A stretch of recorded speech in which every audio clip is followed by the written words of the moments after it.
Hello, everyone. We're going to start the event soon, so I first want to ask you if you would silence your phones. And then I just wanted to thank all of you for taking the time to come to this event today. My name is Emily Smith, and I'm the president of the Tom Sawyer Society, which is the UW-Madison chapter of the Intercollegiate Studies Institute. ISI's mission is to inspire college students to discover, embrace, and advance the principles and virtues that make America free and prosperous. They implement this through immense support and dedication to organize seminars, conferences, and events such as this one. The Center for the Study of Liberal Democracy here at UW-Madison and Thomas Pack of ISI worked tirelessly to make this event possible, and I cannot thank either of them enough for all the opportunities that they provide for students who truly strive to think deeply about problems and solutions in our society and culture. The Tom Sawyer Society further preserves this intellectual discovery and advancement in the campus setting here at Madison, as it is a place for students of all ideological persuasions to meet and discuss modern political and cultural issues.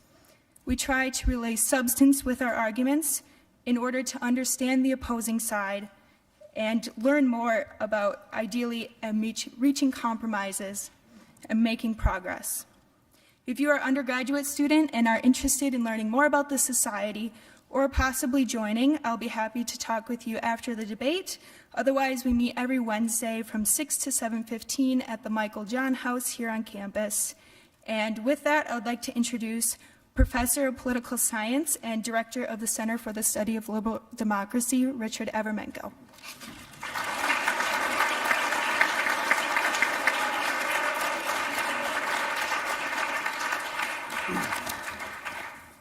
Thank you, Emily. Our ISI undergraduates are a remarkable group of students. Good evening and welcome. I am Richard Evermenko, Professor of Political Science in the Department of Political Science, and the Director of the Center for the Study of Liberal Democracy. For those of you who don't know what we do at the Center, our mission here at the University of Wisconsin is twofold. And the first mission is the exploration and defense of the principles of constitutionalism, which is to say, the foundational principles of free and responsible citizenship in a republic such as these United States of America. One of those principles that we explore and vigorously defend is the First Amendment, which guarantees freedom of religion, freedom of assembly, free speech, free press, and the right to petition the government for redress of grievances, a right they wish they had, I think, in Canada. In other words, central to the mission of the Centre is safeguarding freedom of conscience. And this brings this brings me to our second mission. We're trying to ensure enough intellectual diversity on campus, or viewpoint diversity, however you want to put it, that freedom of conscience is even a thing. If you're familiar with the UW-Madison and Madison more generally, you realize that we have something of a unicorn in the room with us here tonight, a brave citizen willing to make an argument publicly that Trumpism is good for America. We thank you for coming. It is in light of these principles that we've partnered with the Intercollegiate Studies Institute to host the debate tonight. The ISI, which was founded way back in 1953 by Frank Chodorov with a young William F. Buckley Jr. as its first president, has created now a national students network that helps students get a classically liberal education. And in my estimation, the ISI have for a long time been doing a great job at offering principled education that aims at a missing voice in the echo chamber that are most modern campuses. And so we are grateful to the ISI, and we have here with us Thomas Pack and Charlie Copeland, the president of ISI. Thanks for coming up for the event.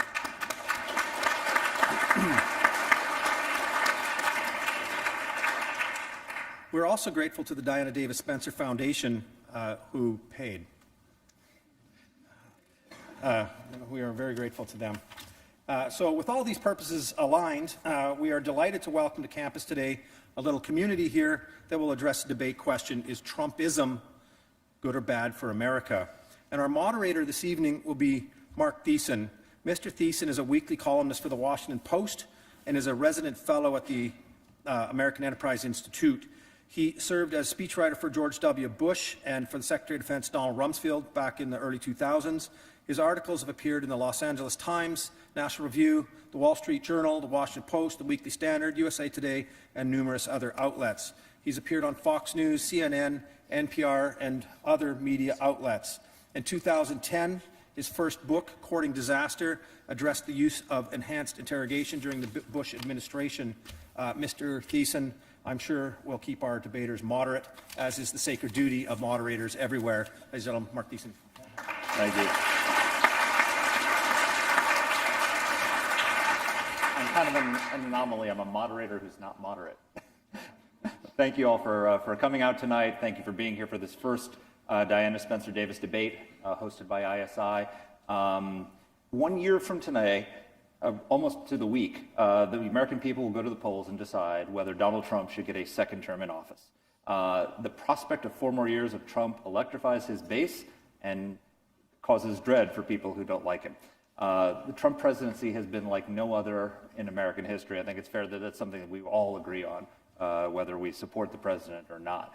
Most presidents see large swings in their support over the course in their approval ratings over the course of their presidency. One of the remarkable things about the Trump presidency is that number of 43% that has stuck with him. It's almost unchanged from the day he took office until today, as is the roughly 53% who disapprove of the president's performance in office.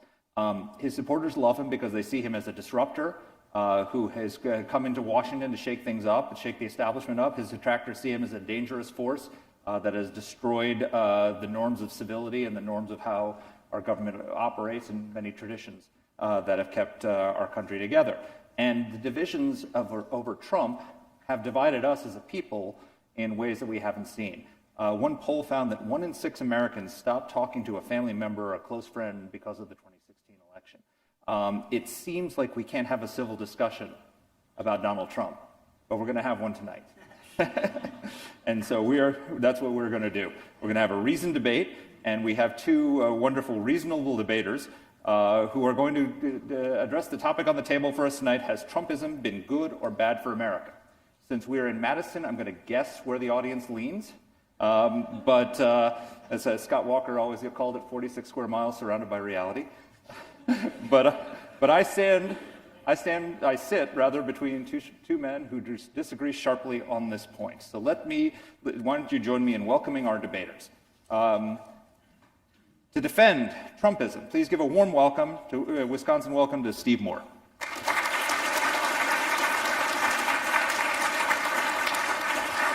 Steve, you're a distinguished visiting fellow in economics at the Heritage Foundation. For many years, you were a senior economic analyst at CNN and also on Fox News.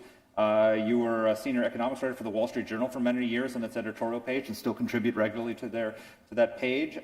You served as a senior economic advisor. You're senior at a lot of things. A senior economic advisor to Donald Trump's presidential campaign and helped write the Trump tax plan and worked on energy and budget issues for candidate Trump. But long before Trump came along, you founded an organization called the Club for Growth.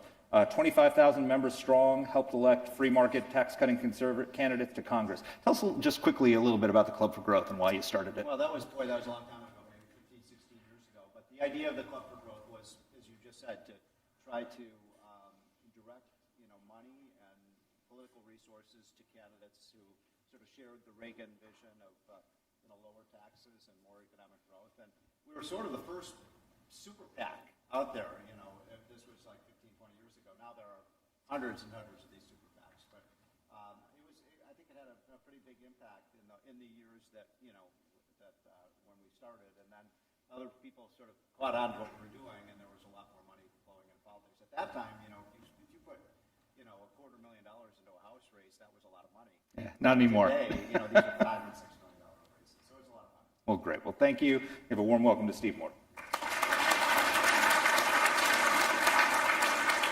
Arguing against Trumpism is my fellow Washington Post columnist, Max Boot. Max, you're a best-selling author, political commentator, foreign policy analyst. You're Jeane Kirkpatrick Fellow, Senior Fellow of National Security Studies at the Council on Foreign Relations, and a global affairs analyst for CNN. And like Steve, you spent nearly a decade writing at the Wall Street Journal. You also spent a lot of years advising Republican candidates. You were a senior policy advisor to John McCain's presidential campaign, Mitt Romney's presidential campaign, Marco Rubio's presidential campaign. But last year you published a book called The Corrosion of Conservatism, Why I Left the Right. We'll get to that in a moment. I'm sure we're going to talk about it. But in addition to your political commentary, you're a distinguished historian. And your latest work of history, The Road Not Taken, Edward Lansdale and the American Tragedy of Vietnam, was a New York Times bestseller and a finalist for the 2019 Pulitzer Prize in biography. So congratulations on that. And tell us just quickly a little bit about that book. Well, it's a fascinating story about a character who is not as well known as he should be, named Edward Lansdale, who is said to be the model for both the quiet American and the ugly American, this legendary covert operative who helped create the state of South Vietnam in the 1950s and then later ran Operation Mongoose to overthrow or kill Fidel Castro. And then even later in the Johnson administration found himself very much at odds with the Johnson policy towards the Vietnam War, because Ed Lansdale was kind of an oddball in that he wanted to defend South Vietnam, but he didn't want to do it with a lot of American troops. He wanted to just help the South Vietnamese help themselves. So he had a very influential behind-the-scenes character in the making of U.S. foreign policy. Fascinating life. I write about not only his public life, but his private life, and he had this long affair with this Filipino woman, and I got my hands on the love letters they wrote to one another. So there's a fascinating personal as well as policy dimension to that story. Well, I take it you're not going to write a love letter today to Donald Trump. Probably not to Donald Trump, no. All right. Well, thank you, everybody. Welcome, Max Booth. Thank you.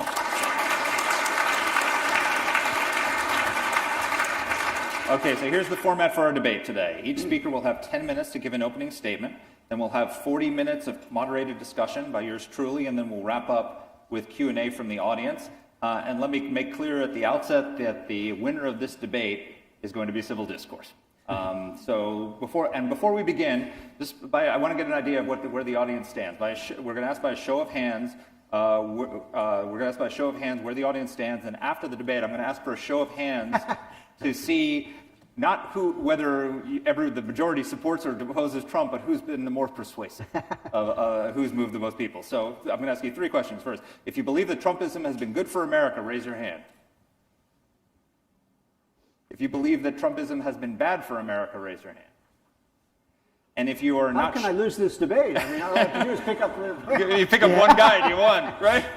And if you're not sure or have mixed views, raise your hand. Really? That's excellent. All right. So those are the persuadables. So Steve, you've got your work cut out for you. Kudos for coming into Lions Den. You get the first 10 minutes. Okay. Welcome, Steve Moore. Thank you.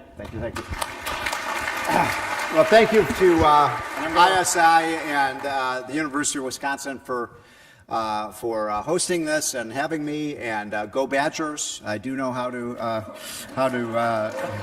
go Badgers. I'm an Illini. So, and by the way, I'm so excited about being here that I have given up watching the first 4 innings of the World Series tonight, my Washington Nationals, to be here. So it's fantastic to do this. And Max, an old buddy of mine, I'll just start this debate by saying, Max, you ignorant slut. No,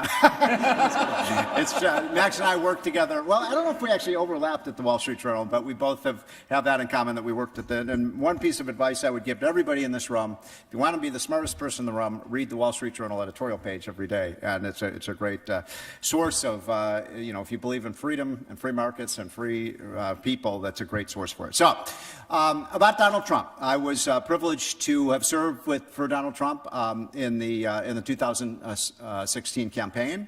Larry Kudlow and I were the senior economic advisors, so we helped put a lot of the economic plan together. I am not a foreign policy expert. Max knows way more about foreign policy than I do. So I'm going to kind of concentrate on the reason I think Trump is going to win re-election, which is because of what we have done, to what he has done, and what a lot of us who were involved have helped try to do. First of all, what is Trumpism when it comes to the economy? I'd say it's a couple of things. Number one, it is putting America first. So I would say that every single decision that we've made on the economy, the only metric we're looking at is this good for Americans? Is it good for American companies, American businesses, and the American society? And, I would say it's about time, because that's what a president should do. They should put America's interests over the interests of any other country and so on. And Trump has said when he goes abroad, the French president should put France first, and the German president should put Germany first. So number one is putting American workers and American businesses first. And the second, I wrote a book called Trumponomics. So what is it about? And I would say the kind of most important feature of Trumponomics is growth, growth, growth. Grow the economy as fast as you can, create as many jobs as you can, because it's our belief, and I think that there's a lot of truth to this, that almost every problem that we face as a society today can be solved, maybe not solved, but made a lot easier to solve if we have faster economic growth. And so every decision Trump makes is, will this be good for America and will it increase our rate of economic growth? So let me just show you a few charts to get the debate going about what's happened with the economy. Because look, we're very proud of the results here. By the way, I have kind of a natural advantage. The stock market just hit another all-time high today, so the timing of this is propitious. But here's the first chart I want to show you. You know, this is a chart that we showed Donald Trump, Larry Kudlow and I, exactly 4 years ago, and the point I'm making is that, you know, one of the things that everybody's concerned about is our debt and our deficit. And what you're seeing is you can see what happened, you know, under Bush and Obama, the huge increase in the deficits.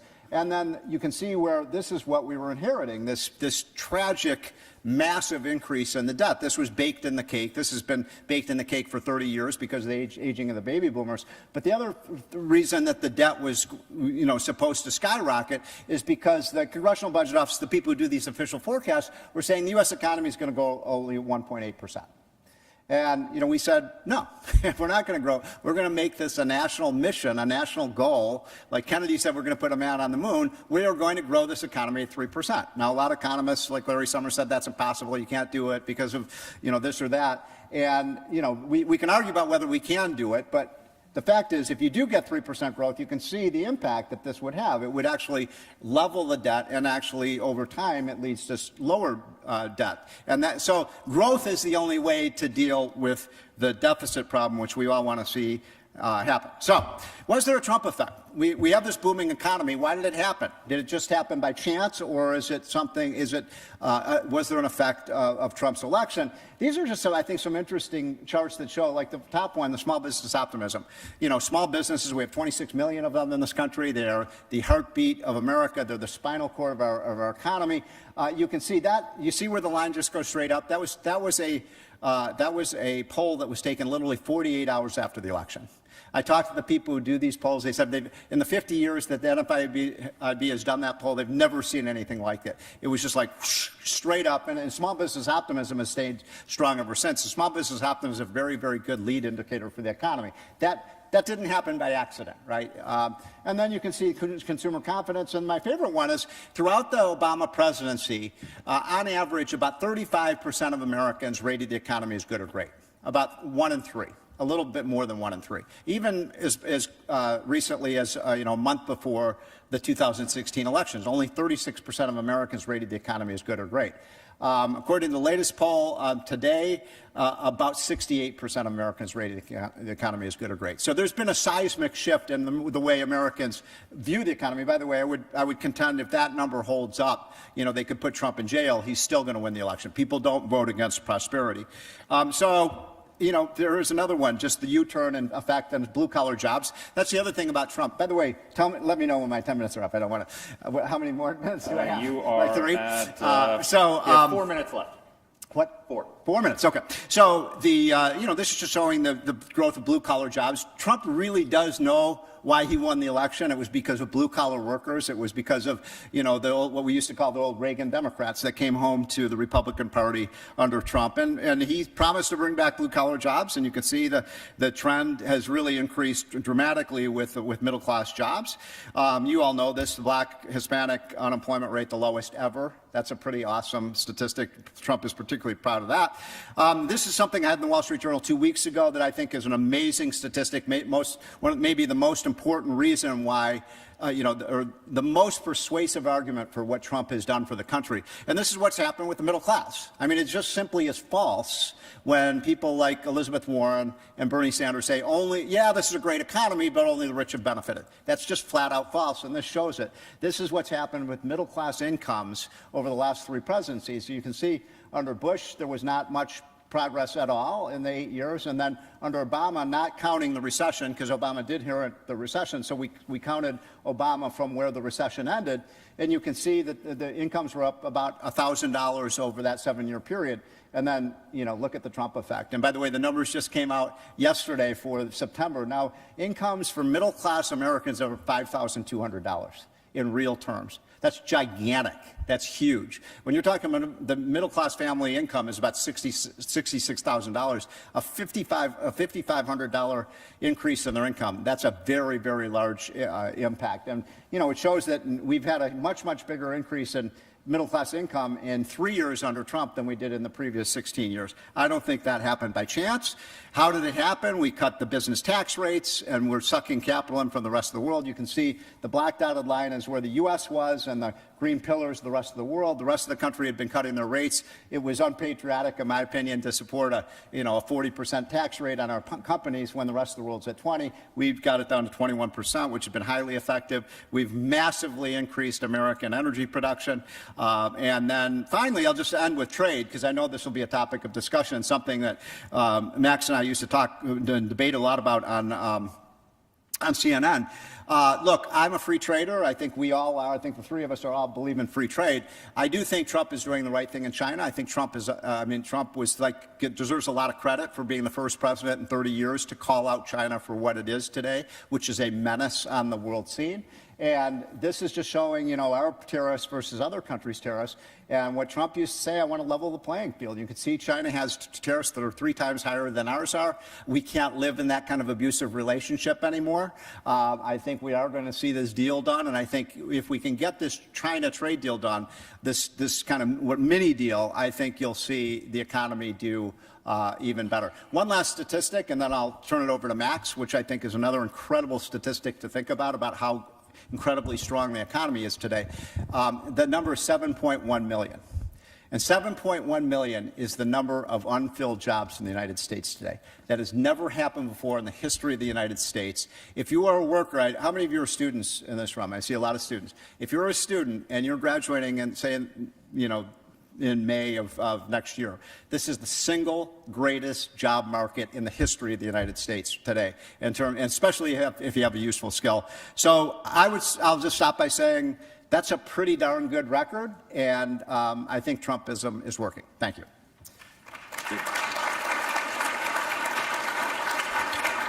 Max, you're up. Great. Well, thank you very much to ISI and the Center for the Study of Liberal Democracy for having us here.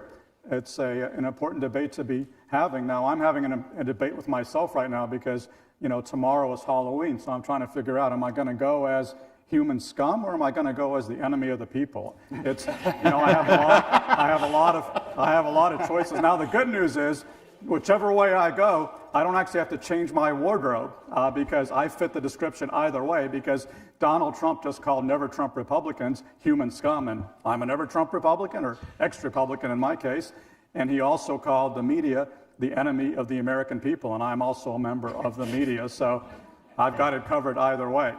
Now, those comments should alert you to the fact that we are not dealing with a normal pro-growth president. This is not Ronald Reagan Jr.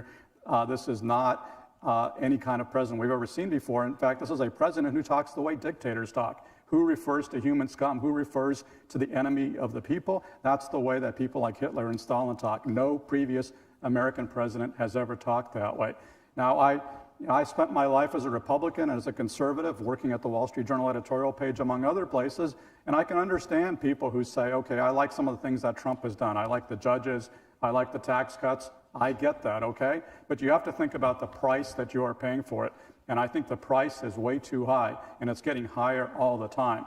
I mean, look at what we've learned just recently about President Trump's dealings with Ukraine. What we've learned is he held up aid to an important American ally on the front lines in the battle against Russia.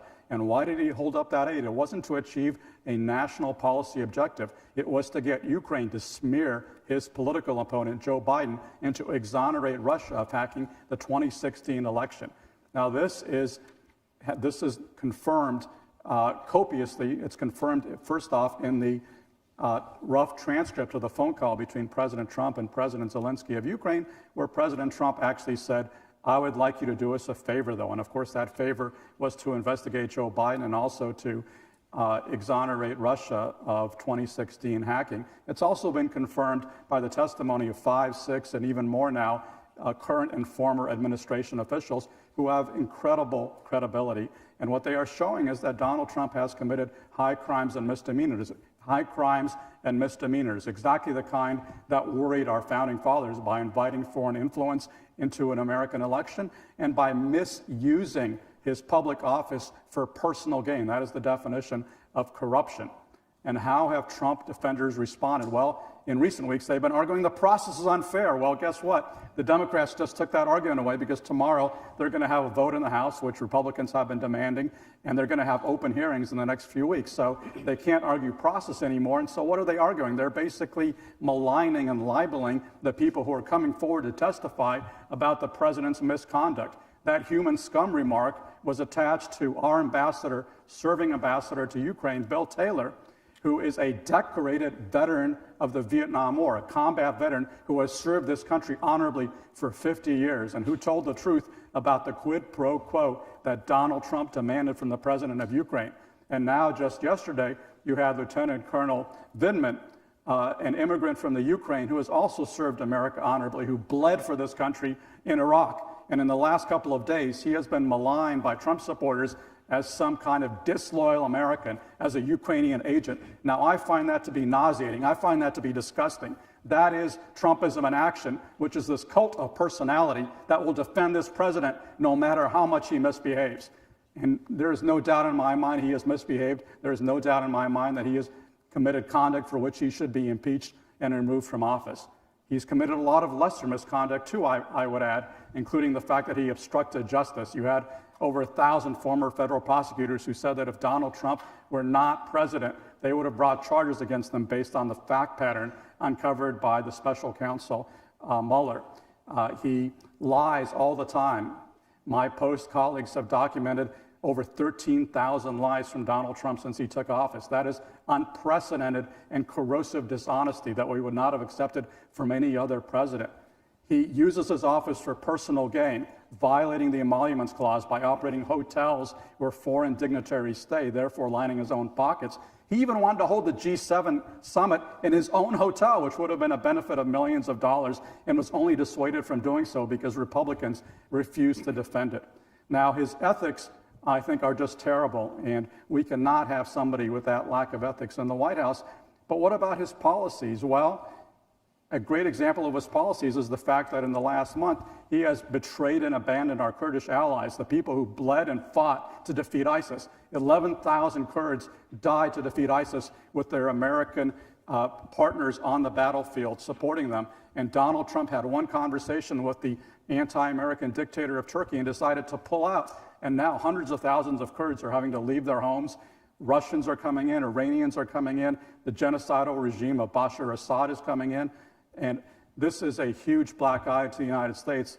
How will anybody ever trust the United States ever again if we have betrayed the Kurds in the way that Donald Trump has? But it is sadly indicative of his foreign policy, which can be characterized as kiss up to our enemies and kick our friends. He is constantly critical of NATO, he's constantly critical of Canada, but he has nothing but sweet words for dictators like Erdogan and Putin and Kim Jong-un. He actually said that he fell in love with the Stalinist dictator of North Korea.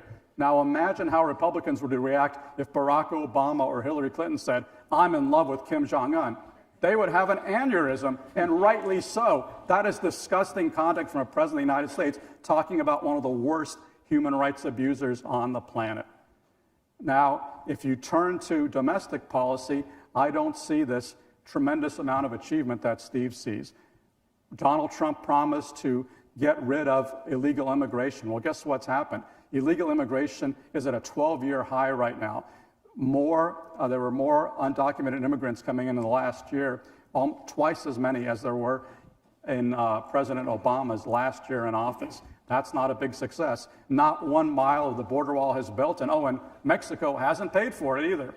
How about the deficit and the debt, which is something that Steve didn't talk about? Well, back when President Obama was in office, people like Donald Trump criticized Obama for too much deficit spending. Well, guess what's happened under President Trump? We have nearly $1 trillion deficit right now, which is nearly double what it was in President Obama's last year in office. That is not a record of success in my book. I still remember the days when Republicans cared about deficit spending. I also remember the days when Republicans were in favor of free trade, and yet Donald Trump is a protectionist. He puts tariffs as a hindrance on our economy, and tariffs are taxes. He pulled out of the Trans-Pacific Partnership, a free trade deal. His trade war with China is costing our farmers tens of billions of dollars, and so he's subsidizing them. He is giving them corporate welfare, subsidizing our farmers because of his unsuccessful and never-ending trade war with China. That is not an example of free market economics in the way that I would certainly recognize it. Now, Steve went on and on about the economy, and there is no question that the economy is in good shape, but guess what? The economy has actually changed very little since President Obama was in office. President Trump inherited a growing economy, and that's basically the way it's remained. Let me just give you some figures. Steve Moore talked about how important it was to have 3% economic growth. President Trump has talked about he was going to have 4 or 5, even 6% economic growth. Well, guess what? The economy is not growing at even 3%. Last year was the best year of the Trump economy. There was a sugar high from this massive tax cut, which is going to cut a $2 trillion hole in our debt. Because of the sugar high, the economy expanded at 2.9%, but we just had the third quarter numbers come in this year. The economy in the third quarter expanded at 1.9%. Second quarter expanded at 2%. The economy expanded during President Obama's last 2.5 years in office, the economy expanded at 2.4% a year. Now it's expanding at 1.9% a year. That's not an improvement. Let me give you some other figures. The stock market, under President Trump, it's gone up 31%. Under President Obama, it went up 182%.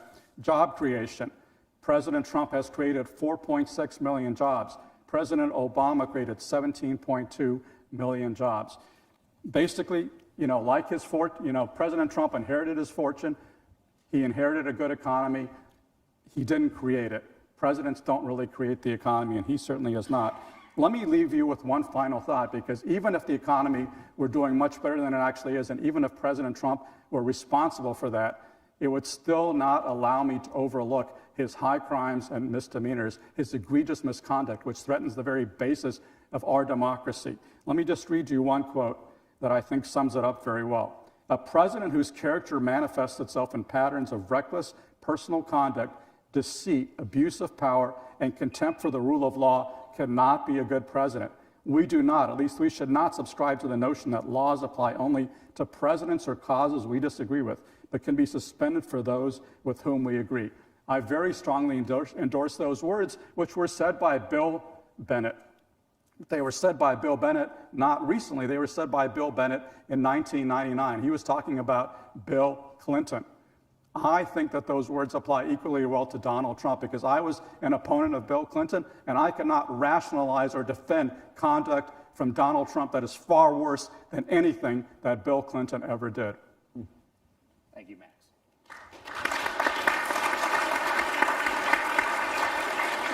All right, so that was our opening round. Now we enter the second phase of the debate, where the debaters will engage each other, and we'll take questions from me.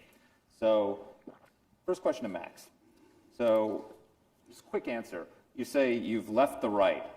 Does that mean that you have left the principles that you believed in when you were working for Romney and for Marco Rubio and John McCain? Or have you changed your positions, or are you just leaving the movement, shall we say? I'm still a lot more true to my principles than the Republican Party. Well, that's not what I'm saying. I'm saying, I asked, have you left the Republican Party, or do you still have the same principles you did, or have you changed your ideas as a result of the Trump presidency? My principles have stayed pretty constant. I've left the Republican Party because the Republican Party is betraying the principles that I understood it to stand for in the days like in the 1980s under Ronald Reagan, when I joined the Republican Party, and it was a pro-free trade, pro-immigration party. It was a party of moral clarity, of standing up to dictators. It has abandoned all those principles, and that's why I have abandoned the Republican Party. And Are you a conservative, is what I'm asking. Am I a conservative? Well, I don't know what conservative means anymore, because conservatism has been hijacked by Donald Trump, just as he's hijacked the Republican Party. I describe myself as being on the center-right. I'm a moderate, I'm non-aligned, I'm certainly not a Democrat. I'm an independent, because I can't sign up with the Elizabeth Warren Democratic Party, but I certainly can't be part of the Donald Trump Republican Party either. And I think I'm a lot truer to my principles than the Republican Party, which once used to go on about the horrors of deficit spending or oppose tariffs and has now embraced deficit spending and tariffs under Donald Trump, and also used to talk about the importance of character when Bill Clinton was president, and now embraces somebody who is completely lacking in the fundamentals of character. I'm not, just so you know, I'm not suggesting you're not a man of principle or that, but I wanted to know what they were. Did you still consider yourself a conservative? So Max, you recently actually wrote that you would vote for any Democrat over Donald Trump, including Elizabeth Warren or Bernie Sanders. Right. So Manhattan Institute economist Brian Riedel recently added up the cost of Bernie Sanders' proposals. $97.5 trillion in new spending over a decade, 70% of GDP in total government spending, 50% of the workforce working for the government. Warren is not far behind that, and she's pledged to get rid of the filibuster so she could pass her plans with a simple majority. Both she and Sanders are for pulling out of Iraq, pulling out of Syria, pulling out of Afghanistan, support massive cuts to the defense budget, and if elected, Democrats would nominate at least 2 Supreme Court justices holding the court to the left for a generation, with massive implications for religious liberty, limited government, all the principles that you say we still share. Are you good with that? What you're saying is not a surprise to me, because you could have quoted my own columns criticizing Elizabeth Warren and Bernie Sanders. I've been very critical of them, and I've made clear that I strongly disagree with their positions, and I think, they would complete the task that Donald Trump has begun of bankrupting America. I think that would be a disaster for the country, but the good news about them is they couldn't actually implement most of their agenda because they're not going to have the votes necessary in the Senate in particular to get most of these programs through. But get rid of the filibuster. But let me finish the point here, Mark, because the reason why I think it's essential, obviously I would prefer not to have to vote for somebody like Warren to defeat Donald Trump. I would much prefer somebody who was more centrist like Joe Biden or Pete Buttigieg or somebody of that, Amy Klobuchar or somebody like that. I would much prefer somebody who's much more centrist. In fact, my ideal presidential candidate would be Mike Bloomberg. But the reason I'll be willing to vote for anybody over Donald Trump is because while I disagree with Elizabeth Warren on policy, I think she is a fundamentally honest and well-intentioned person. I do not believe she is corrupt. I do not believe she's a danger to our democracy. I do not believe she would commit impeachable offenses. I do not believe that she would sell out our allies or kiss up to foreign dictators. And so for me, it's an issue of defending the Constitution and defending our democracy. But I make no bones about the fact that a choice between Warren and Trump would be a terrible, terrible choice. I hope that is not the choice we're confronted with a year from now. Okay, so Steve, you've made the case for Trump, particularly on economic terms, but all the good that you described comes with a lot of baggage. So if I had sat down with you in 2014 and told you we're going to elect a president in 2016 who would say that John McCain was not a hero because he got caught, who would hold a press conference in Helsinki where he publicly sided with Putin against his own intelligence community, drive away suburban voters and cause the GOP to lose the House, impose massive tariffs not just on China but on our allies and trading partners like Canada, Mexico, and the European Union, separate migrant children from their families at the southern border, ask the president of Ukraine to investigate a political rival, and say there were very good people marching alongside neo-Nazis. Would you have signed up for that? Look, no, I mean, I agree with all of those things. I mean, those are bad things that Trump has done. And look, I think, Max makes a good point about, many of the flaws that Donald Trump has. We have not elected a saint as president. There's no question about that. So, yeah, a lot of the things that Trump says trouble me. A lot of his actions trouble me.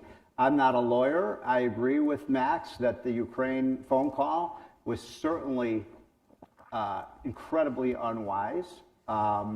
And whether it's illegal or not, and whether it justifies impeachment, I think that'll be decided by Congress. But look, Donald Trump has changed my thinking a little bit on issues, and I think he has changed the Republican Party. Max is right. This is now the Republican Party is the working class party. This is the party of the working class.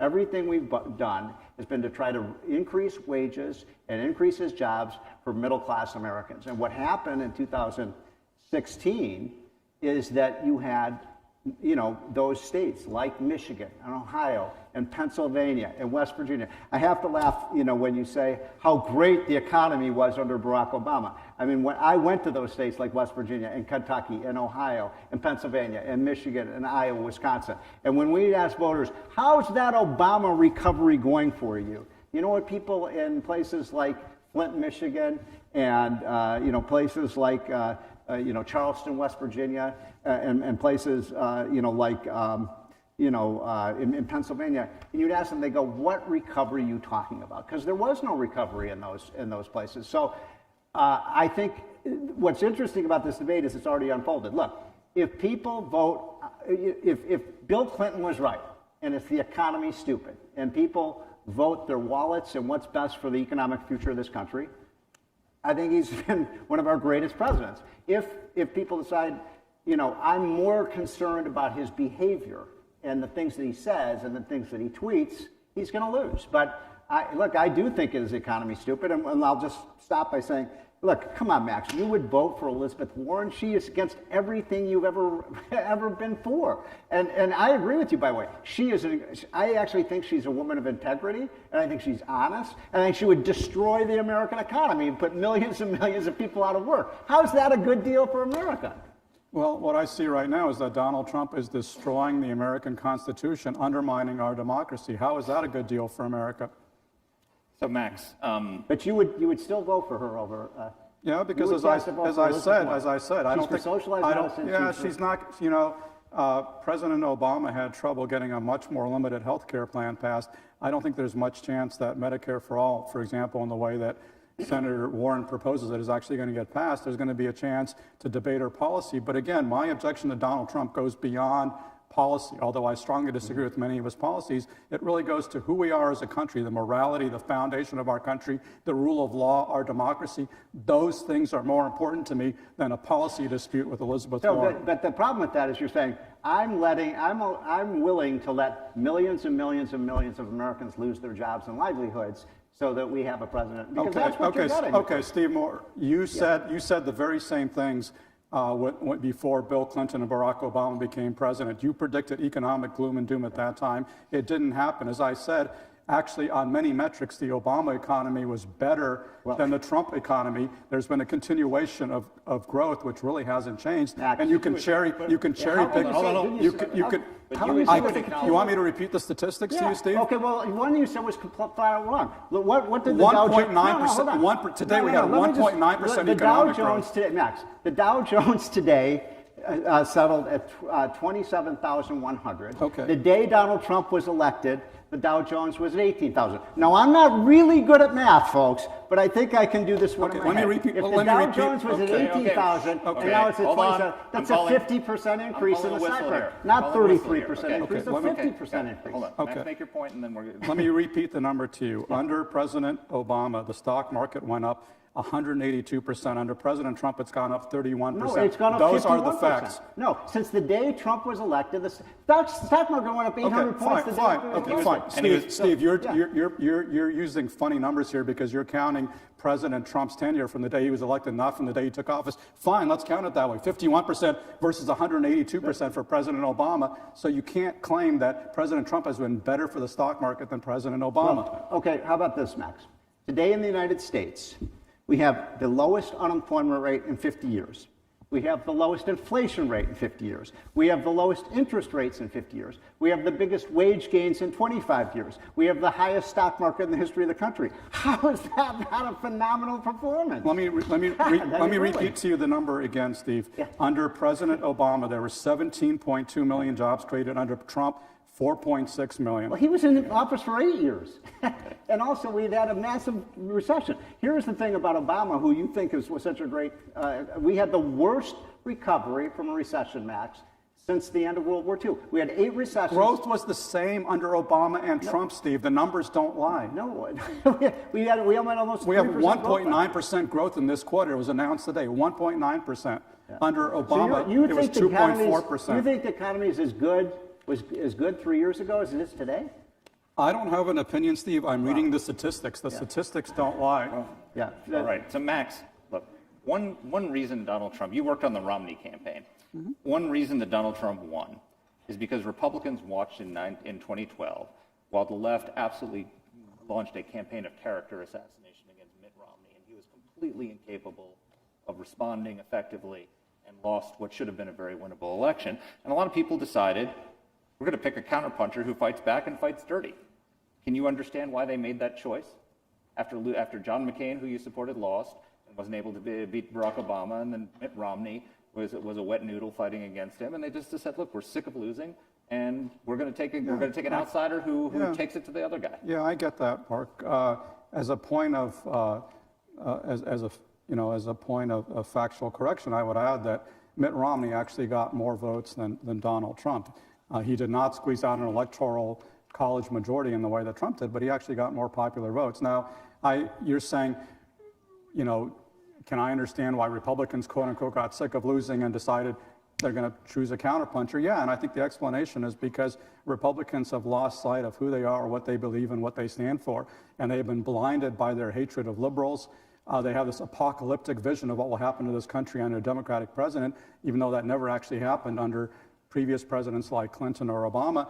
And they've basically decided that they hate Democrats more than anything else. They want somebody who, quote unquote, triggers liberals. They want somebody who insults Democrats. And they don't care what price they pay. They don't care if that president commits high crimes and misdemeanors. They don't care if that president embarrasses us and makes us a laughingstock on the world stage. They don't care if that president puts kids in cages. They don't care if that president engages in racist rhetoric that divides our society. They don't care if that president calls his political opponents traitors and human scum and the enemy of the people, using the language of dictators. All they care about is winning. Well, I don't care if you win or lose using that kind of rhetoric. That's a price too high, because you may win a presidency, you may win some congressional seats, but you're going to lose your soul. Okay, but Max, there are about 8 million people. There are about 8 million people in this country who cast their ballots twice for Barack Obama and then switched to Donald Trump in 2016. And they gave him the margin of victory in states like Pennsylvania, Ohio, Wisconsin, Michigan. They're not bigots. They're working class voters who felt that the political establishment of both parties was not listening to them. And they voted for him. Can you understand their choice? Yeah, I can understand a lot of things. That doesn't mean I agree or approve of it, because he has not actually made life better for them. He has not miraculously brought back coal mining jobs or steel jobs. He's actually hurting the farm economy that he promised to help. And the overall economy is not really any different now than it was under President Obama. And instead, they have a president who is doing violence to American ideals. And by the way, I would not underestimate the power of his bigotry, because if you look at political science research, which has been done in the 2016 election, President Trump's willingness to stigmatize immigrants, to attack Mexicans as rapists and murderers, to call for a complete and total shutdown of Muslim immigration, all these appeals to the dark side of our nature actually proved potent for him with many voters. It's sad to see, and I think it's a very unfortunate day for America, because frankly, I would rather lose the presidency with somebody like John McCain, who stood up for honor and principle. And when somebody tried to malign President or then candidate Barack Obama and saying, isn't he a Muslim, a closet Muslim or something? And John McCain looked at that woman and said, no, ma'am, he's a good American. We just have a difference of opinion. And so, to me, it's more honorable to have somebody who stands up for our principles than somebody who violates those principles and wins at any cost, including the cost of inviting foreign election interference. And let's not forget that Donald Trump won in part because of an unprecedented Russian attack on our election. Steve, speaking of principles, you've been a steadfast opponent of tariffs and protectionism, and Max has made the case that Donald Trump is a protectionist. Yep. And he's got a point. Donald Trump says tariffs are great. He looks at China and he says, it's not just that I want to get an agreement, it's a tool to get them. He says, we're bringing in millions of dollars in these tariffs, which is just not true. I mean, it's from Americans, not from Chinese, that this money's coming in.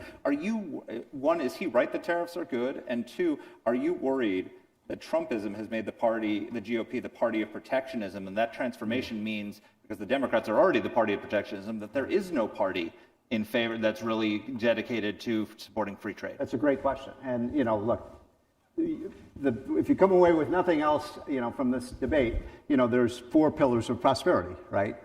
Sound money, lower tax rates, less regulation, and free trade. Those are the 4 pillars of prosperity.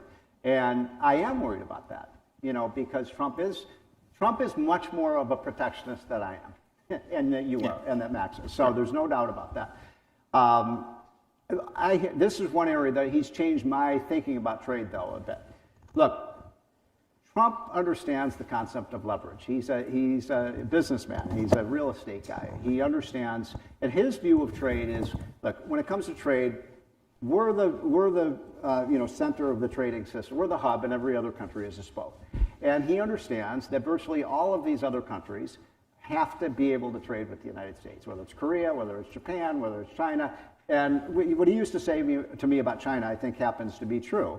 If we can't trade with China, we sneeze. If they can't trade with us, they catch pneumonia.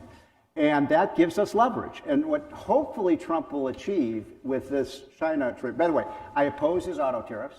I oppose his steel tariffs. Protectionist measures to protect one industry over another, I think, are very misguided. But when it comes to China, and I want to pose... And using national security arguments to do it. Sorry? Using national security and I don't buy it. Yeah. Especially because we get a lot of our steel from country. If we got all our steel, in fact, just as a little aside, I'm writing a piece now about uranium, because we need uranium. We're getting a lot of our uranium from Russia and Kazakhstan and so on. That is a national security issue. But steel, we get most of our steel from countries like Mexico and Canada. They're not our enemies. But in any case, I wanted to make this point that when it comes to China, and I want both of you guys to respond to this because I'm really interested in your position. Trump deserves a lot of credit for finally taking on China and calling them out for what they are. China is a menace on the global scene in every single way. They're becoming more and more like Japan circa 1939. They're building up their military. They've got their People's Liberation Army that's about to go into Hong Kong. They steal $300 billion from us in terms of our intellectual property. You are all smart people in this room. Most of what you produce is intellectual property. That's what we do in the United States today. We can't live with that anymore. They are involved in incredibly predatory trade practices. One man's opinion, we can't live with that anymore. If you're in an abusive relationship, you have to get out of it. And so I give Trump a lot of credit for taking on the menace of China and trying to change their behavior, because I'd sure as hell rather take them on now than 10 or 15 years ago. Taking on China is very different than taking on the EU. Taking on China is very different than taking on Canada and Mexico.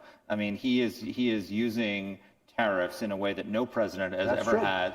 And I worry about and do you worry about the institutional problem that there is no party in America, if we're the party of the working class, and that there's no party in America defending free trade. Yeah, well, look. And we could go down a very bad path. When it comes to NAFTA, I think he was wrong, although we have this USMCA. And by the way, if Nancy Pelosi cares about our country, she will get that thing to a vote. It's really, really important for the future of our country. We get USMCA passed.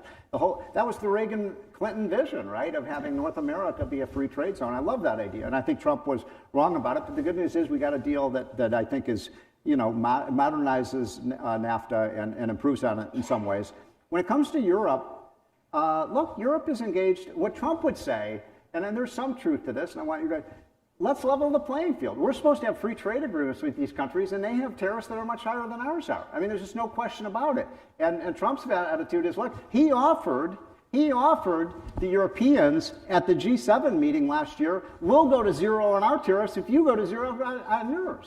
Right? And the Europeans. Do you think he really meant that? Do you think he really meant that? Well, Larry Kudlow is his chief advisor. Or is he just calling him out? Yeah, Trump will go to zero on tariffs if the Europeans will go to zero on tariffs. I guarantee you the Europeans aren't going to go to zero on tariffs. So when they lecture us for their bad behavior on trade, they've been abusing us for years. So yeah, I like this idea of using our leverage to get them to open up trade. In other words, what I'm saying is Trump is trying to use our leverage to get tariffs down, not up. Okay, so Max, you've criticized Trump for being a protectionist. The Republican line on trade has always been that, look, free trade is great because there's no net job loss. But if you're in Lordstown, Ohio, there's a net job loss with a lot of these free trade agreements. And under Obama and Biden, I mentioned those 8 million Obama-Biden voters who voted twice for the first black president who then switched to Trump. They're not racists. We had a loss of 200,000 manufacturing jobs under Obama and Biden, And we've had an increase of 500,000 manufacturing jobs in just the first 3 years of the Trump administration. And the people on the bottom of the economic scale, the people without college education, have made the most gains in wages. Why, with a working class voter, you say you prefer to have a moderate like Joe Biden come versus Sanders. Why would a working class voter go back to the Obama-Biden approach when the Trump approach is working a hell of a lot better for them? Well, I just don't see much evidence that it's actually, quote unquote, working a lot better, because what you're seeing, as I suggested before, is that economic growth has not changed a lot, but the cost of the Trump economy is going to be paid down the road because we're piling up debt at an unsustainable level, which is something that Republicans like Paul Ryan used to care about. Now, on the subject of China and our trade policies, you know, I seem to recall that President Trump said that trade wars are good and easy to win. And so far, I have seen zero evidence that either of those claims is true. Yes, he has, you know, confronted China on trade, but has he done so successfully? Has he actually gotten a deal? No. Is China actually going to give up their abuse of intellectual property practices? Are they actually going to start respecting international law in the South China Sea? Are they going to stop their economic espionage? I see no sign of that. What I see is the most likely outcome here is that if President Trump figures that the China trade war is hurting the economy and therefore his reelection prospects, he will agree to a very cosmetic deal that changes very little, where China makes empty promises and agrees to buy a bunch of U.S. agricultural goods, and then he claims it's the greatest deal ever.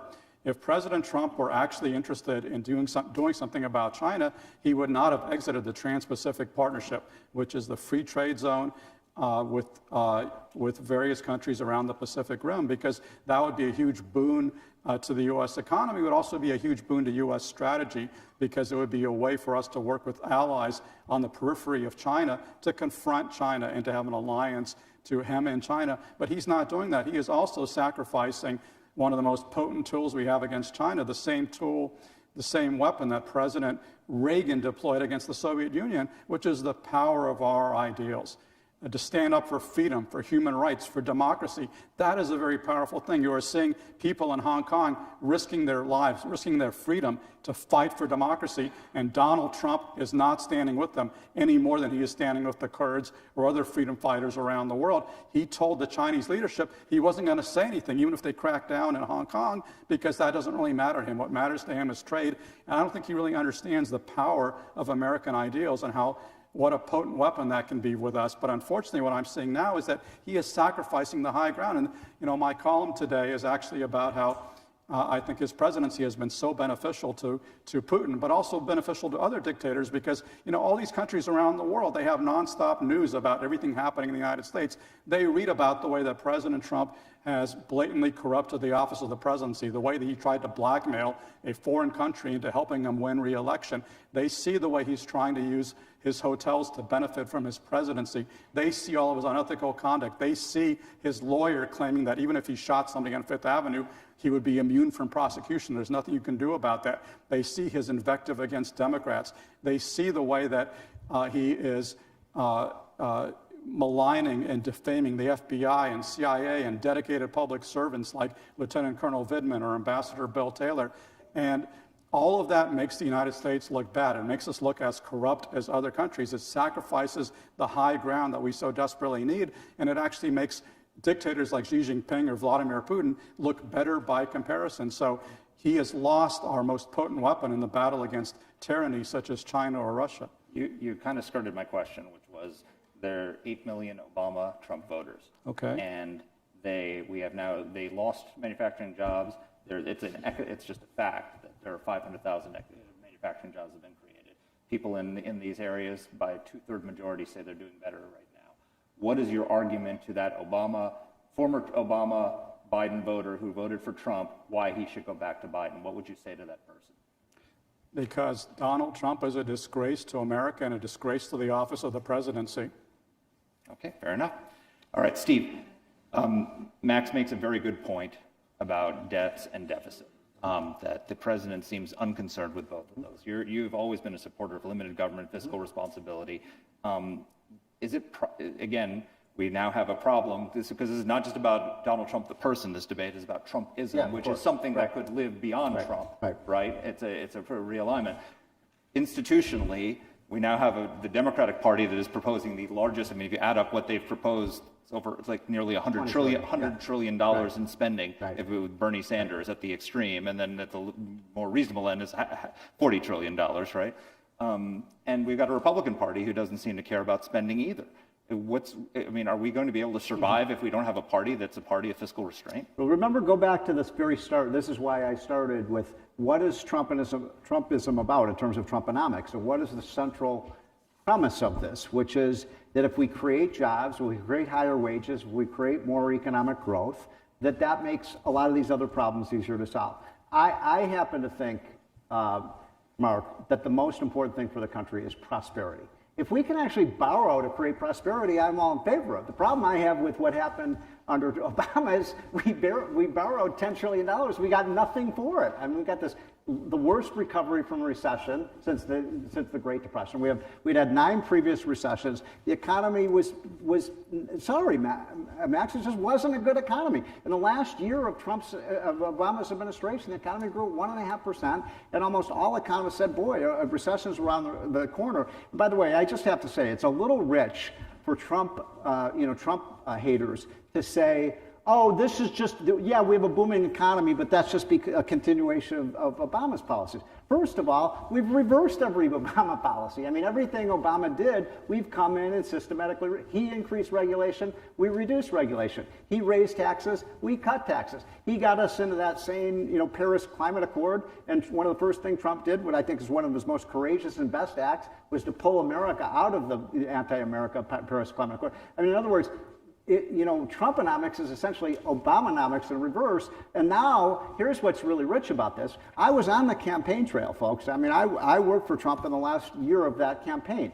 Every time I did a debate, whether it was Paul Krugman or Larry Summers or the entire economics, page at the New York Times or the Washington Post, they said, and I could cite 25 examples of this, if Donald Trump is elected president, he will cause a global financial calamity. He will destroy the American economy. He will cause a second Great Depression. You remember that. I mean, that's what they said. He will destroy the economy.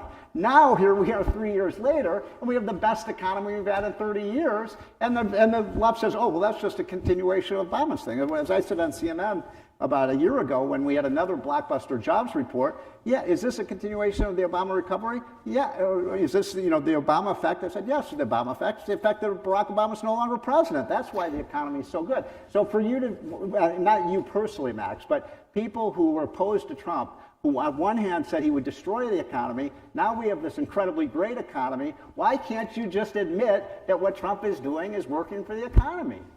Let me quote to you what somebody said when the economy grew at 1.9% in a quarter, which is the rate of growth in the third quarter of 2019. I recall vividly somebody tweeted out, the economy is in deep trouble. Now, who was it who tweeted that? That was Donald Trump in the year 2012 when the economy one quarter grew at 1.9%. Okay, Steve, you can attribute everything in the world to Donald Trump. The reality is that presidents have a very limited relationship to the state of the economy. When things are going badly, they get the blame. When things are going well, they get the credit. In both cases, it's probably largely exaggerated. I just so fundamentally disagree with that. Can I just finish? Yeah, Can I finish? Okay, I get that you disagree. Yeah. Let me just finish, Steve.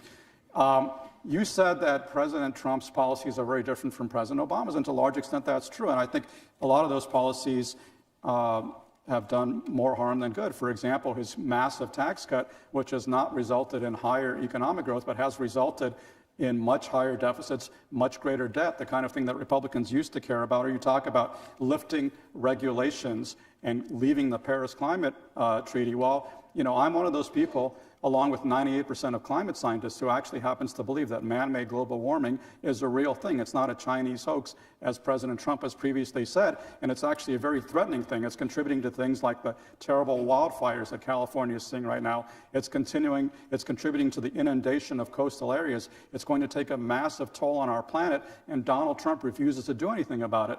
That is a dereliction of duty, and we're going to pay a very heavy price for his refusing to, in fact, actually lifting regulations and expanding the production of fossil fuels, which is going to contribute even more to this problem that our planet faces. But at the end of the day, even having done all that, even having run up deficits, even having contributed even more to global warming, and our CO2 emissions have gone up under President Trump, despite all that, he has not actually delivered the economic growth that you promised. You said earlier that we need 3% economic growth. We have not achieved 3% economic growth, Steve. But that's the bottom line. Let me just...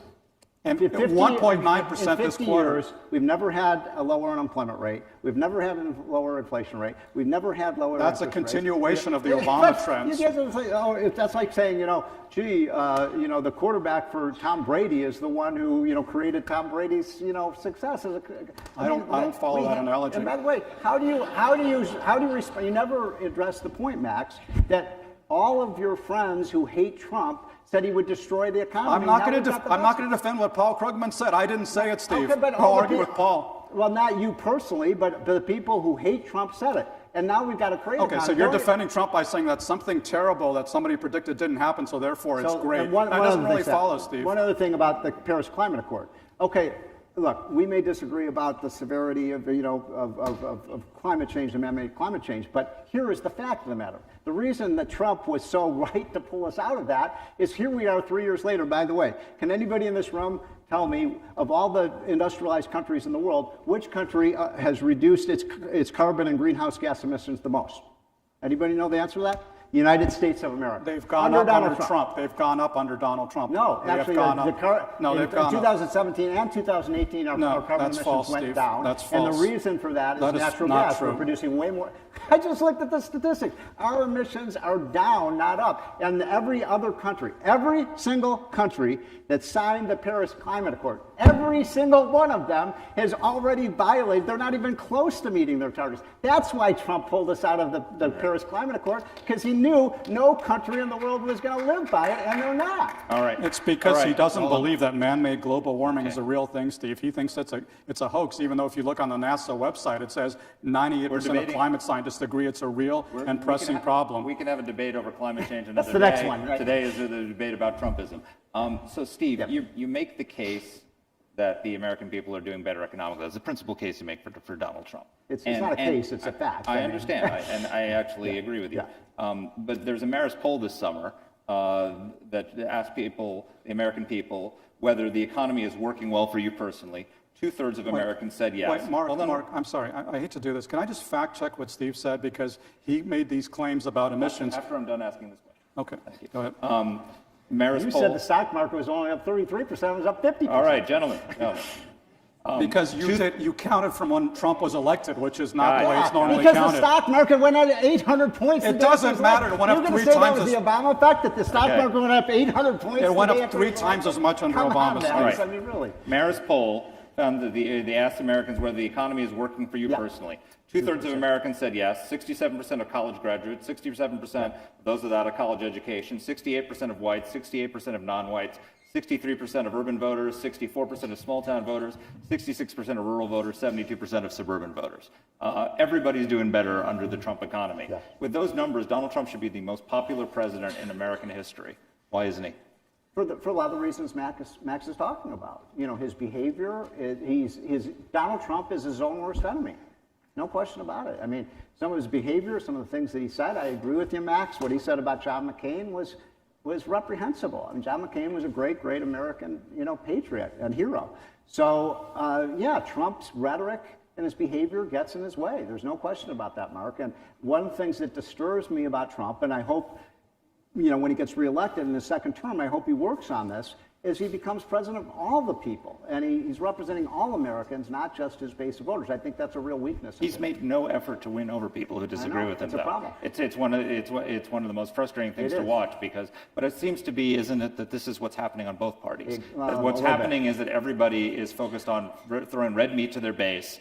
And the Democratic Party is going full democratic socialist. Trump is throwing red meat to his base, and the people in the middle are stuck with what they feel is a horrible choice because the economy is doing better, but they're embarrassed by the president's tweets. I mean, And the election is not hard to figure out in 2020. I mean, if the economy's stays strong like it is now, Trump is going to win. If it goes south on him, I think he's in real trouble. No question about it. I'm not going to let this turn into a climate debate, but go back. Okay. Numbers. I think it's important to fact check here, because if there is a tenet of Trumpism, it is the fact that Trump supporters often rely on alternative facts. And I want to read you the actual fact here, which this is from a news report from January of this year, saying that carbon emissions rose sharply last year, increasing 3.4%, according to new estimates from the economic firm Rhodium Group. That year's jump in emissions is the biggest since the bounce back from the recession in 2010.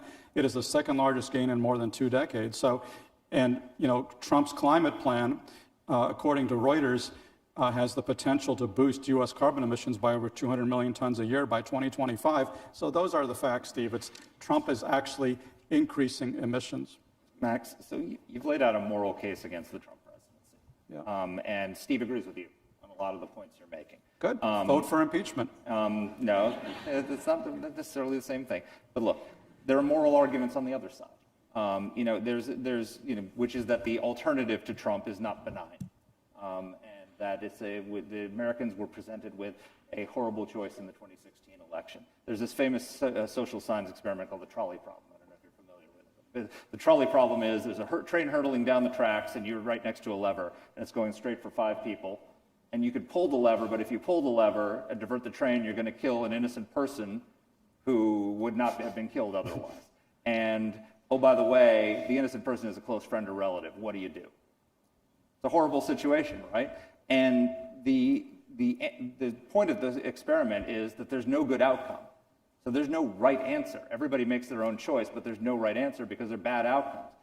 Can you acknowledge that you made your choice, that you don't support Donald Trump? Other people made a choice that they do support Donald Trump despite some of the things that you find offensive about him. Why is your choice more morally superior than theirs? Well, I just think that Donald Trump has revealed himself to be exactly who I thought he would be during the 2016 election. Sadly, I actually hoped that he would grow in office. After he got elected, I hoped that he would be sobered up by that experience. But unfortunately, he's acting exactly the same as in office as he's acted for the previous 70 years of his life, with his congenital, solipsism and dishonesty.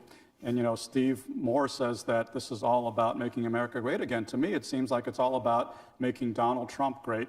It's all basically an ego trip for Donald Trump. It's all about doing whatever he wants and sacrificing the interests of the country. And most spectacularly, in the case which is getting him impeached right now, where he put his own personal interest in winning re-election over the interests of the United States in supporting Ukraine, a frontline ally against Russia. So to me, the moral choice is actually pretty clear. And to go back to my own choice, in 2016, Mark, it was pretty clear to me then too. And for the first time in my life, I voted for a Democrat was when I voted for Hillary Clinton in November of 2016, because to my mind, Hillary Clinton was somebody who was a centrist Democrat. She's well to the right of somebody like Elizabeth Warren or Bernie Sanders.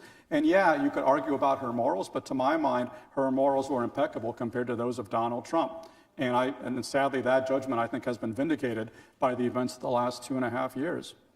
So, but my question is this, is that you made your choice. Okay. And I respect your choice. Okay. And lots of people looked at Hillary Clinton and said that was the worst choice. That we would have had all sorts of corruption and investigations. We had the server, we had other things like that. The Clinton Foundation, there was lots of, you're not going to tell me that the Clintons are like clean and morally upstanding, completely morally upstanding people.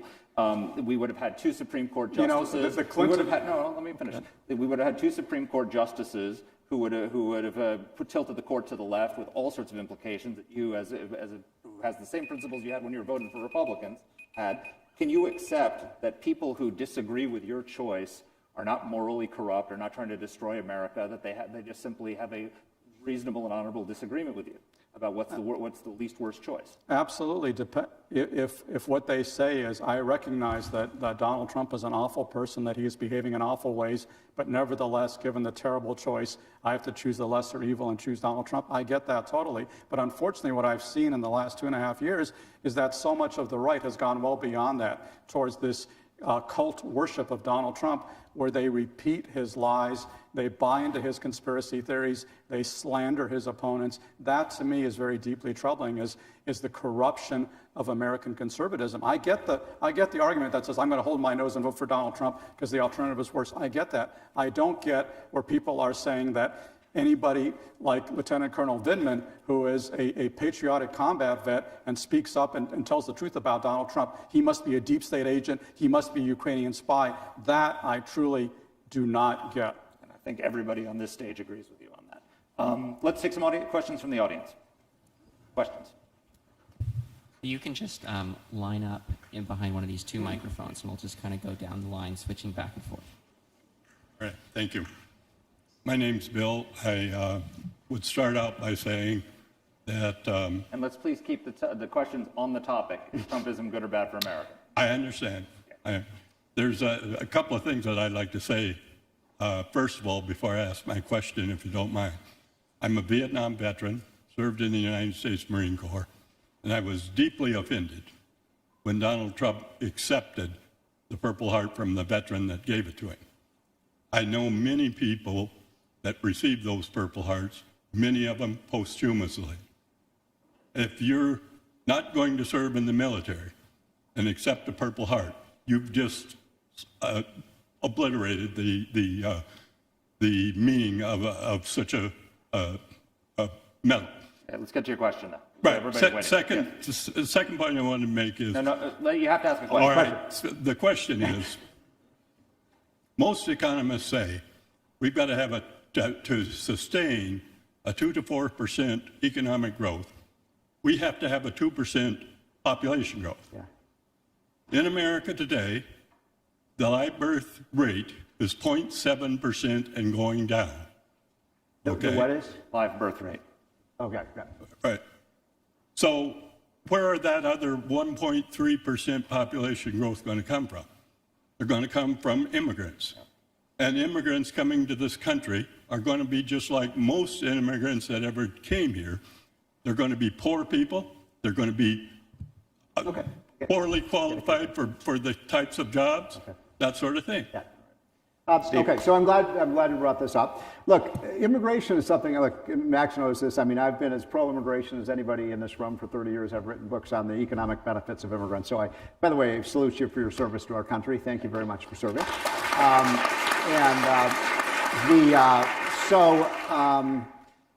Here's the thing about Trump on immigration. I don't like his rhetoric. I hated when he said, you know, the Mexicans are rapists and so on. But it is a fact. I mean, Trump won this election for 3 reasons, in my opinion. China, trade, and immigration. Those were the issues he won on. I'm not saying that approvingly. I'm just saying it's pretty clear that's how he won in those states. So the American people were really upset about illegal immigration. And my view is, Mark, I'm not a huge fan of this wall, but just build the damn wall. Get the wall built on the southern border. And, you know, to make, by the way, the reason illegal immigration is up so much, Max, is because the economy is so good. Illegal immigration rises when the economy is good.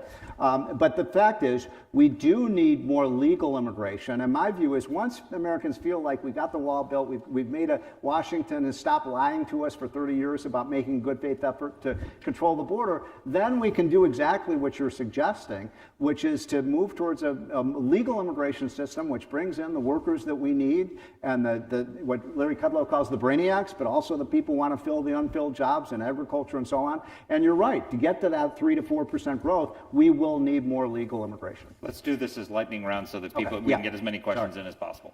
Yes. A separate question for each one of you, and thank you for both of you making good points. Thank you. Steve, I was one of the few that raised my hand that I think Trumpism has been better than not. But I'd like to address the issue that I think Max made a great point using the phrase sugar high. If you print $1 trillion and put it out into the economy, well, things are going to look good in the short run.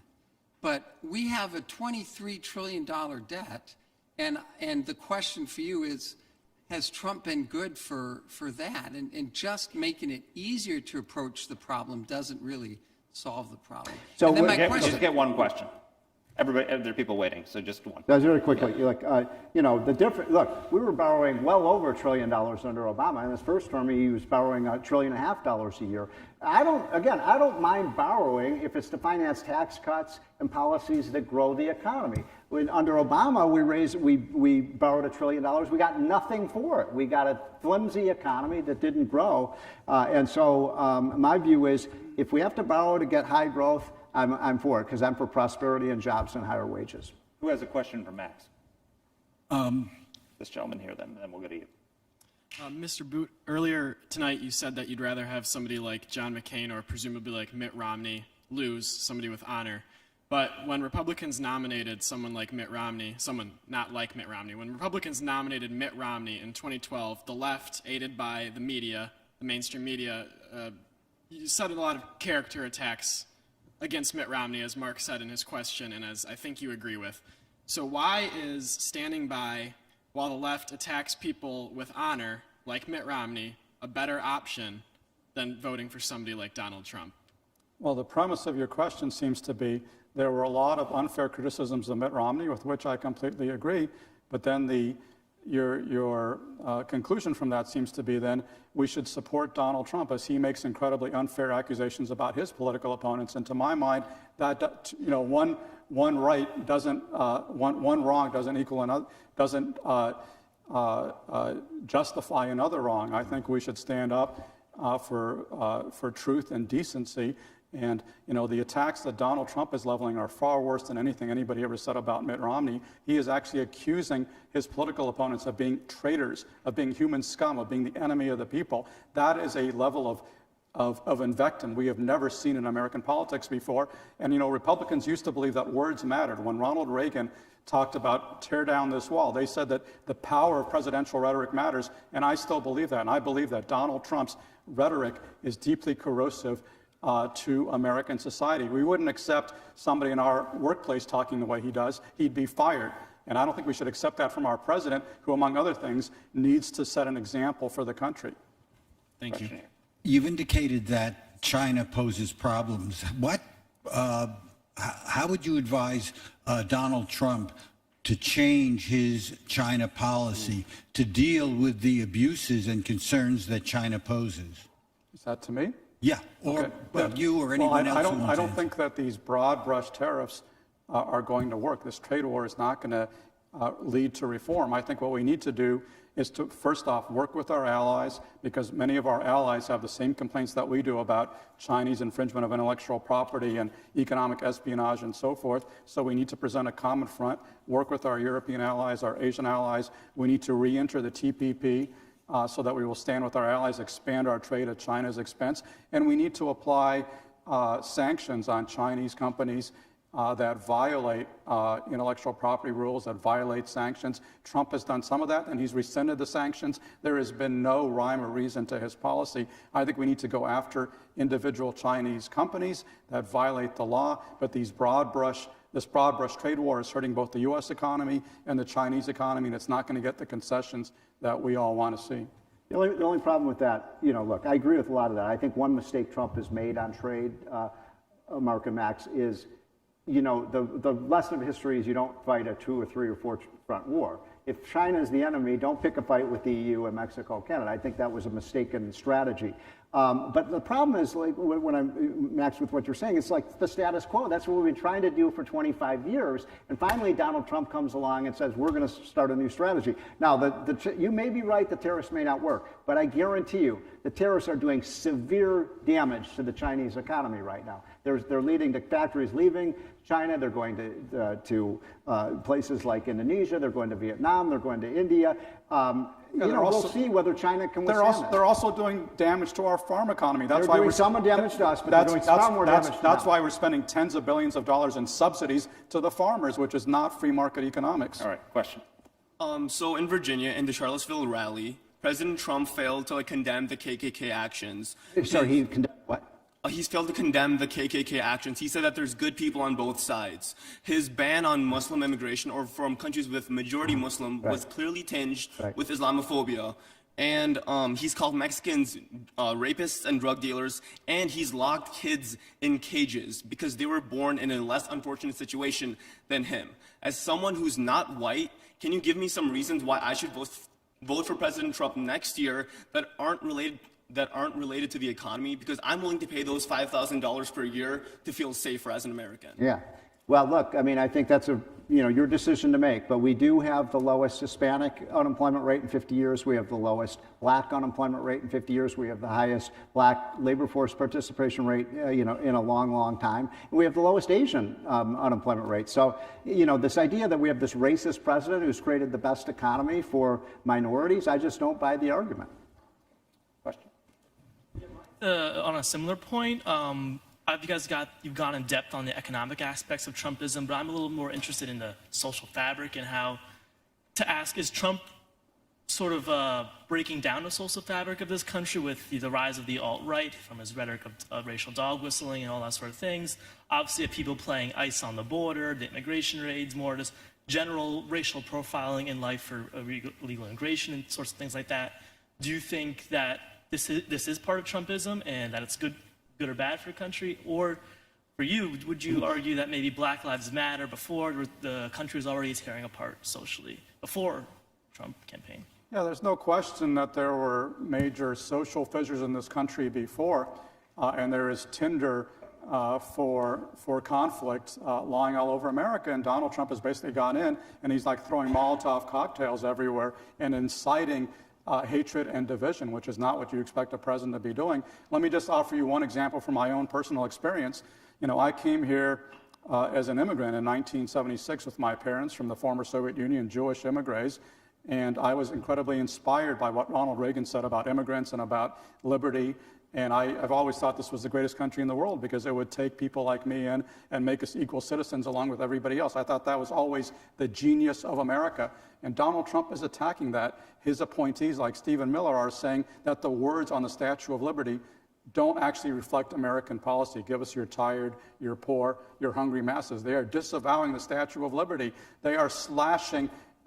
They're not actually stopping illegal immigration, but they are slashing legal immigration, and they're slashing refugee admissions, which to my mind is a humanitarian tragedy. They're really transforming this country, and I've seen some of the effects, in my own life, just in a very small way, because I've lived in this country for, I guess 45 years now. I'm 50 years old, and for most of those years, I never experienced the slightest anti-Semitism, zero. All of a sudden, since Donald Trump started running for president in 2015, my email inbox fills up with this anti-Semitic filth where people are sending me pictures of me photoshopped into a gas chamber with Trump in a Nazi uniform pulling the lever. The ADL has shown that there has been a massive rise in hate crimes since Donald Trump came into office. Now, I'm not saying that Donald Trump is directly inciting all these terrible actors, but they certainly feel empowered because they are hearing the kind of rhetoric that comes from the president's mouth when he tells Congresswomen of color, go back where you come from when they're American citizens, or he calls African countries, pardon my language, shithole countries. He is doing something I think very reckless and very dangerous, which is he is inciting hatred and sectarian division in America, which I think is going to be one of the worst long-term consequences of his presidency, and that can't be measured in GDP statistics. We're coming close to the end of our time, so I'm going to take one more question from the audience. Thank you all three for coming. And first of all, it's 1-0 Astros after 4. I'm a former federal employee from Washington, and I worked in intelligence and defense. And are any of you or either of you concerned about the level of competence of people in senior positions or senior positions that are not even getting filled, or within the intelligence community, seeds of doubts being sown at high levels around Washington as to whether you can believe the intelligence from the FBI, the CIA, just to name 2 out of many agencies in Washington? Do you have concerns about those things? I have. You go. You're more an expert at that. I have massive concerns. Donald Trump's attack on the U.S. intelligence community and the FBI and Justice Department is, I think, one of the most dangerous aspects of his presidency. He loves the intelligence community when they tell him where Baghdadi is, and he praises them at that point. But when they say that the Russians attacked the 2016 election, he refuses to believe that, and he instead believes Vladimir Putin when Putin disingenuously denies it, or his attacks on FBI Director Comey, or so many other people who are, trying to protect American democracy, hardworking civil servants.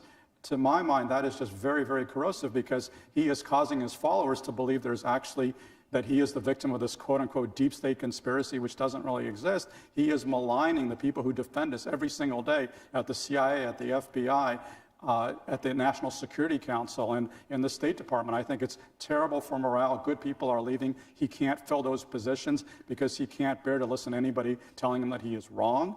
And so, people who restrained his action, like Jim Mattis and H.R. McMaster, are gone. He's surrounded by yes men. John Kelly, the former chief of staff, said he warned Trump that unless he got strong people around him, like the chief of staff, that he would get impeached. And that's exactly what's happening. And, the damage to U.S. national security, I think, is going to be very grave and long-term. This is just very demoralizing, I think, very difficult for people who are serving the country and seeing the way that he's behaving. That's very different, though, than you may be right about that security. You know a lot more about security than I do. But look, the State Department, 98% of the people who work at the State Department are absolutely against what Donald Trump is trying to do. The deep state is real. What is he trying to do? To get help from Ukraine to get reelected? No, look, what? What's he trying to do? Trying to get help from Ukraine to get reelected? No, That's what they're opposed to. That the people who are attacking him, these career diplomats, these are people who are against Trump. If how do you know that Bill Taylor is against Trump? If they don't believe what the president's doing, and they don't believe in this administration, they have an obligation to resign and get out of there. They shouldn't be. That's subversive to undermine what the president's trying to do. I would say that whether it was Barack Obama, whose policies I strongly disagreed with, or Donald Trump's. If you don't believe in what the president is doing, get the hell out and let the people in who's trying to. Steve, that is a terrible thing to say, because they are not disagreeing with his policies. They are disagreeing with his ethics. Bill Taylor, who was chosen by Trump to be his ambassador to Ukraine, is saying that what Donald Trump did with Ukraine was un-American, was unethical. It was a counter to American interests. That is not a disagreement with Trump's policy. It is a disagreement with his ethics and his attempt to subvert U.S. foreign policy in his own personal self-interest. But we also have the anonymous op-ed, which is now the anonymous book. No, we don't know who wrote that. I mean, how do you know that's from the State Department? But the point is that there are people within the administration who disagree with Trump's policies who are trying to undermine it. And I don't see the left. I don't see people like you by somebody who's criticizing those people, because that's subversion. It is not subversion, Steve. It is standing up for the Constitution against a president who challenges the Constitution every single day. Okay, I have the moderator's privilege of asking the exit question, which, based on the last exchange, is going to be very hard to answer.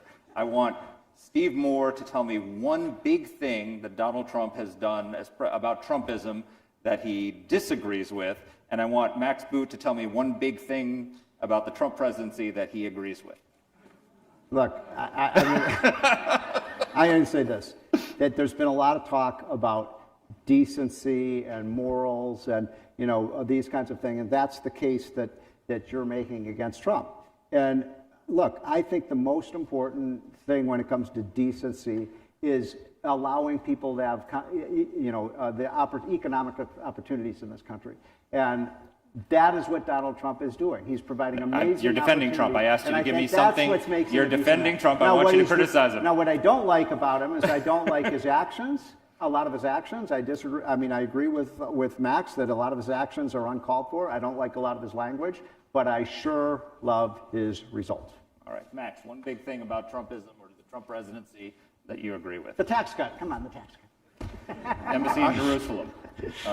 Yes, I mean, I was actually about to say that. Two things. One is I agree with them that, he has grown the defense budget. I think we need to do that because we still live in a very dangerous world. It's unfortunate, however, that he is growing the entire budget and he's not tackling entitlement spending. And so deficits are out of control, but I think we need to get our fiscal house in order. But I do think that we need to continue spending, what we're spending on defense. And I also, agree with them on his pro-Israel policy, although I fear he's undermining it right now by pulling out of Syria and allowing the Assad regime to move in there, which is aligned with Iran. And Iran has bases in Syria, and he's not doing anything about that. In fact, he's not even doing anything about the fact that Iran just attacked Saudi Arabia, an American ally.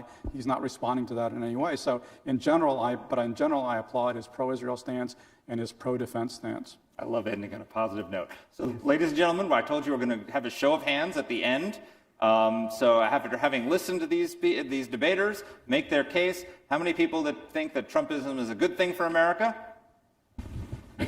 How many think that it's a bad thing for America? And how many are not sure, or are still not sure? All right. Well, that was. If we didn't move a lot of votes, we certainly had a great discussion. Thank you both for being here. Thank you.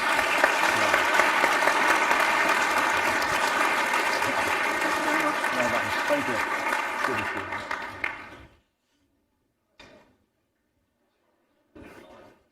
Thanks for having us today.